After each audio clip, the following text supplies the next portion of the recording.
Hello বন্ধুরা, good morning. তোমরা সবাই কেমন আছো? আশা করি সবাই ভালো আছো। আমি একটা নতুন মিনি ব্লগ নিয়ে চলে এসেছি।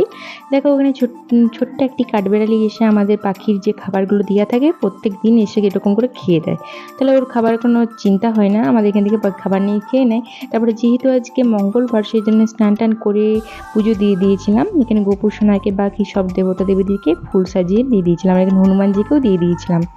যেহেতু আজকে মঙ্গলবার হনুমানজির নামে পুজো দিয়েছিলাম সেই জন্য লাড্ডু আর কোলা নিয়ে এসেছিলো, সেইটাকে আমি খেয়ে নিলাম। আর এখানে বাবা মিষ্টি নিয়েছিল, সেই মিষ্টিটাও খেয়ে নিলাম। আর এখানে মেয়েকে খাওয়াতে বসে পড়েছি, মানে ওকেও খাওয়াচ্ছি একদিকে আর আমি নিজেও একদিকে খাচ্ছি। এদিকে তারপর একটু শরবতগুলো খেয়ে নিলাম। তারপর লাঞ্চটা কমপ্লিট করে নিলাম। আজকে নিরামিষ যেহেতু আলু ভাজা, পটল ভাজা, শাক ভাজা আর দুধ ছিল, আলু সিদ্ধ মাখা আর টক দই।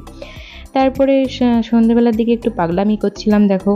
তারপরে ডিনারে আজকে মা বানাচ্ছিল সয়াবিন আলুর তরকারি আর সঙ্গে ছিল রুটি। আর সন্ধ্যেবেলার দিকে মায়ের হাতে চা আর বিস্কুট খেয়ে ভিডিওটা কমপ্লিট করলাম। টাটা।